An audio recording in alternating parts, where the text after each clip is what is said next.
Hello guys, welcome back to my channel again. This is Satellite Sky. So please watch this video to the end. This is for some of our installers that don't know how to connect their F connector to coaxial cable well. Don't know how to measure it before cutting it. So this is it. Make sure you measure it before cutting it.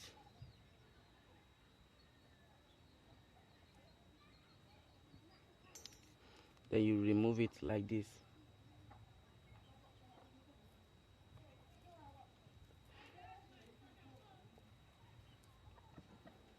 You can see it very well.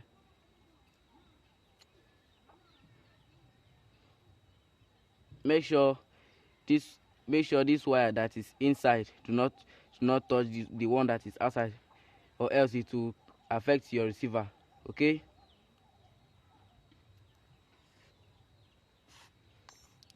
move it again. Then this is the F connector. Doing it like this.